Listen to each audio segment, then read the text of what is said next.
Hello dear students, आज पढ़ते हैं dipole in non uniform electric field. Non uniform electric field में dipole पर लगने वाला जो फोर्स होता है उसको हम आज डिस्कस करेंगे। तो आप ये समझ सकते हैं, देखिए दो सिचुएशंस हो सकती हैं। एक सिचुएशन तो बच्चों ये हो सकती है कि डाइपोल जो है वो इलेक्ट्रिक फील्ड लाइन के अलॉन्ग ही रखा हुआ हो। कि मैंने यहाँ पर इलेक्ट्रिक फील्ड लाइन्स शो की हैं और दो सिचुएशंस आपको दिखाई हैं।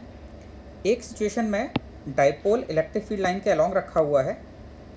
ऐसे केस में इस पे लगने वाला जो फोर्स होगा वो सीधे सीधे आप P del by del x से निकाल सकते हैं। अगर ये एक्स के अलॉन्ग रखा हुआ है तो this is P X del E by del X और P X equal to P के बराबर हो जाएगा। तो ऐसे केसेस में आपका सीधे सीधे इस एक फॉर्मूले से डाइपोल पर लगने वाला फोर्स आ जाएगा।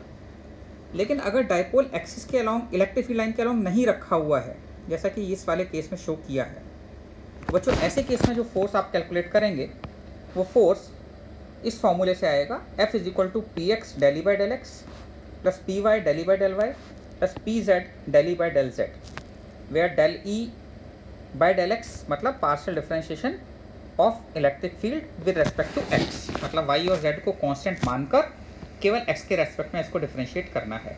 And similarly del by del y and del by del z के लिए भी होगा। तो मैं आपको क्या कर रहा हूँ बच्चों, इस लेक्चर में दोनों सिचुएशंस लेकर आपको चीज़ें समझा रहा हूँ।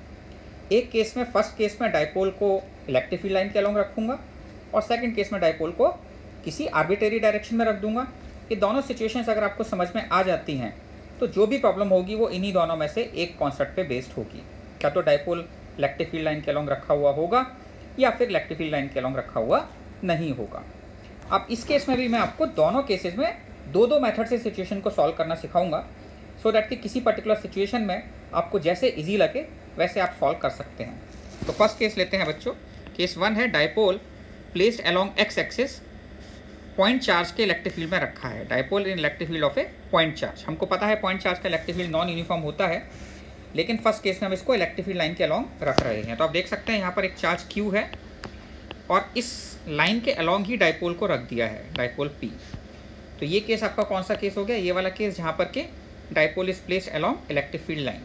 ऐसे केस में Px P हो जाएगा, Py और Pz तो 0 हो जाएंगे। तो आपके पास सीधे सीधे फोर्स अगर कैलकुलेट करना होगा तो this will be equal to Px del by del x हो जाएगा और बाकी दोनों कंपोनेंट ये वाला और ये वाला 0 हो जाएंगे। तो बहुत सिंपल है। ऐसे केस में तो इलेक्ट्रिक फील्ड हमें पता है KQ बाई एक्स स्क्वायर होता है। अगर हम इसको डिफ्रेंशिएट कर देंगे तो 2KPQ divided by x cube आ जाएगा। ये आपके पास डायरेक्ट फोर्स आ गया। नेगेटिव साइन ये शो कर रहा है कि जैसे जैसे x बढ़ रहा है वैसे फोर्स जो है वो x के बढ़ने की अपोजिट डायरेक्शन में है, अपोजिटली डायरेक्टेड है। ये नेगेटिव साइन यहाँ पर डायरेक्शन को शो कर रहा है। तो negative sign shows that force is opposite to increasing x। So this is towards left. तो यू कैन से कि इन पे लगने वाला जो फोर्स होगा वो Q पर इस तरफ लग रहा होगा पॉजिटिव x पर और डाइपोल पर नेगेटिव x के along. So this is attractive force basically. तो ये तो आपको फर्स्ट मेथड समझ में आया। सेकंड मेथड में हम क्या कर सकते हैं बच्चों, इस केस में हम डाइपोल को सोर्स चार्ज मान लें और ऐसे सोचें कि डाइपोल के इलेक्ट्रिक फील्ड में चार्ज क्यों रखा हुआ है। बिकॉज आपको पता है एक्शन रिएक्शन पेयर है। Q चार्ज की वजह से डाइपोल पर जो फोर्स लगेगा वही डाइपोल की वजह से Q चार्ज पर फोर्स लगेगा। तो सेकंड केस में हम क्या करने जा रहे हैं बच्चों, हम डाइपोल के इलेक्ट्रिक फील्ड में मान ले रहे हैं पॉइंट चार्ज Q है। अब ये कैलकुलेट करना बहुत इजी हो जाएगा। तो अगर मेथड 2 में मैं क्या कर रहा हूँ, calculate force on Q due to dipole and by action reaction we can calculate force on dipole.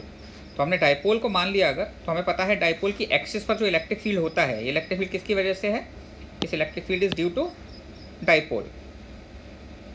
तो डाइपोल का इलेक्ट्रिक फील्ड हमें एक्सिस पर पता होता है 2kp बाई एक्स क्यूब होता है। तो ये आप देख सकते हैं यहाँ पर E due to dipole at position is 2kp by x cube और इलेक्ट्रिक फील्ड की डायरेक्शन में ही फोर्स लगेगा पॉजिटिव चार्ज पर। तो इस पर लगने वाले फोर्स की डायरेक्शन भी इधर ही आ जाएगी और डाइपोल पर लगने वाली फोर्स की डायरेक्शन अपोजिट हो जाएगी। तो बस सीधे Q इंटू E कर दिया तो फोर्स ऑन Q आ गया और अपोजिट डायरेक्शन में डाइपोल पर फोर्स लग जाएगा। ये बड़ा सिंपल मेथड है, इससे भी आपके पास वही आंसर आ जाता है। तो एक केस में आपने डाइपोल के इलेक्ट्रिक फील्ड में पॉइंट चार्ज Q पर फोर्स निकाला और एक केस में पॉइंट चार्ज Q के इलेक्ट्रिक फील्ड में डाइपोल पर फोर्स निकाला। आप देख सकते हैं दोनों ही केसेस में सिचुएशन सेम ही आएगी। अब केस 2 सर डिस्कस करते हैं, थोड़ा सा इंटरेस्टिंग है। केस 2 में अब ये डाइपोल जो है वो एक्सिस के अलॉन्ग इलेक्ट्रिक फील्ड लाइन के अलॉन्ग रखा नहीं है। This is not placed along electric field line, y axis के अलॉन्ग रख दिया है हमने, आप इसको देख सकते हैं। अब ऐसे केस में बच्चों क्या होगा कि इलेक्ट्रिक फील्ड जब एक्स के अलॉन्ग रखा हुआ था ये तो इलेक्ट्रिक फील्ड केवल एक्स कोऑर्डिनेट पर ही डिपेंड कर रहा था। अगर हम इसको डिफरेंशिएट करें, इसको चेंज करें, एक्स के अलॉन्ग जाएँ तो केवल एक्स कंपोनेंट एक्स कोऑर्डिनेट पर ही डिपेंड करेगा इलेक्ट्रिक फील्ड का वेरिएशन। लेकिन अगर आप वाई के अलॉन्ग जाते हैं तो आप ये नहीं कह सकते कि केवल वाई पर डिपेंड करेगा। ऐसे केस में हमें पोजीशन वेक्टर आर लिखना पड़ेगा, क्योंकि इलेक्ट्रिक फील्ड वाई के अलॉन्ग जो वेरिएशन होगा that will not only depend on y, that will depend on x y z all. तो ये हम यहाँ पर देखने वाले हैं कि F equal to p y del E by del y, ये हम लगाने वाले हैं यहाँ पर, क्योंकि पी एक्स और पी जेड क्या हो गया यहाँ केस में, पी एक्स और पी जेड दोनों जीरो हो गए। पी एक्स और पी जेड जीरो हो गए तो पी एक्स जीरो होने की वजह से ये वाला टर्म जीरो हो गया और पी जेड जीरो होने की वजह से ये वाला टर्म जीरो हो गया।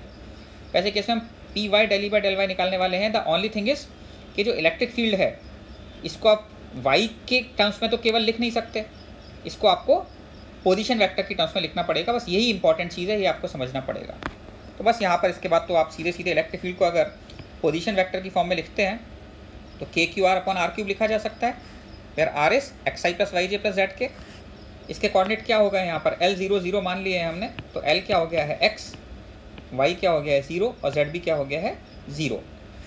तो आर वेक्टर बेसिकली किसके बराबर है, इसका अगर आप देखेंगे एक्स आई प्लस वाई जे प्लस जेड के, पर इसका मॉड कितने के बराबर है, एल के बराबर ही हो जाएगा। अब तो आप इसमें वैल्यूज पुट कर दीजिए, थोड़ा मैथमेटिकल है। F equal to P del by del Y of E आ गया, E equal to K Q by R square into X I plus Y J plus Z के। इसके बाद ये मैथमेटिकल कैलकुलेशन है, आपको डिफरेंशिएशन करना आता ही है, इस स्टेप को आप आराम से समझ सकते हैं, इसमें कुछ फिजिक्स नहीं है। और इसके बाद फाइनली ये इस एक्सप्रेशन में कन्वर्ट हो जाता है और del r by del y की वैल्यू आपको पता है वाई बाई आर आती है। अगर हम यहाँ ये value y by r put कर देते हैं तो हमें पता है कि वाई इक्वल टू 0 है, तो वाई इक्वल टू 0 होने की वजह से फोर्स केवल कितना बच जाता है, के Q P by L cube into J cap.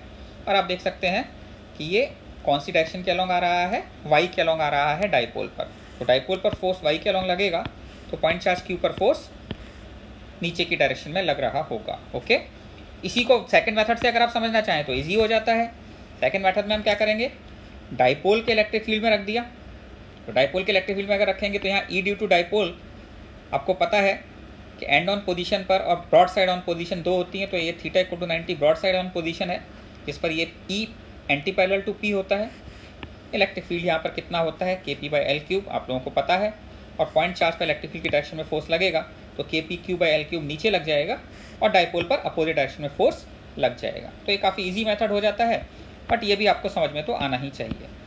अब थर्ड सिचुएशन क्या हो सकती है कि वो किसी आर्बिट्रेरी डायरेक्शन में रख दे बच्चों। अगर वो किसी आर्बिट्रेरी डायरेक्शन में रख देगा तो एक्स के अलॉन्ग पी एक्स मानकर आप ऑलरेडी कैलकुलेट कर चुके हैं, वाई के अलॉन्ग पी वाई मानकर आप ऑलरेडी कैलकुलेट कर चुके हैं। इन दोनों फोर्सेस का अगर आप रिजल्टेंट ले लें तो रिजल्टेंट फोर्स पता लग जाएगा, तो बाकी सारे क्वेश्चंस इन दोनों के कॉम्बिनेशन से हो जाएंगे। जब आपने पी एक्स इधर रखा था तो एफ एक्स इधर लगा था, जब आपने इधर डाइपोल रखा था पी वाई तो एफ वाई इधर लगा था, तो अब जो रिजल्टेंट फोर्स आएगा वो इस डायरेक्शन में आ जाएगा। तो एफ एक्स और एफ वाई हम ऑलरेडी कैलकुलेट कर चुके हैं, तो इनकी वैल्यूज पुट करके फाइनल आंसर हमारे पास आ जाता है। क्वेश्चन बेसिकली मैथमेटिकली आपसे पूछा जाए तो आप अपने हिसाब से जो मैंने मेथड 2 बताया है उसके तरीके से प्रॉब्लम को सॉल्व कर सकते हैं। और नेट फोर्स ऑन डाइपोल अगर आपको निकालना हो तो नेट फोर्स ऑन डाइपोल आप एफ एक्स और एफ वाई दोनों आपको पता है, तो रिजल्टेंट की डायरेक्शन में फोर्स कैलकुलेट किया जा सकता है।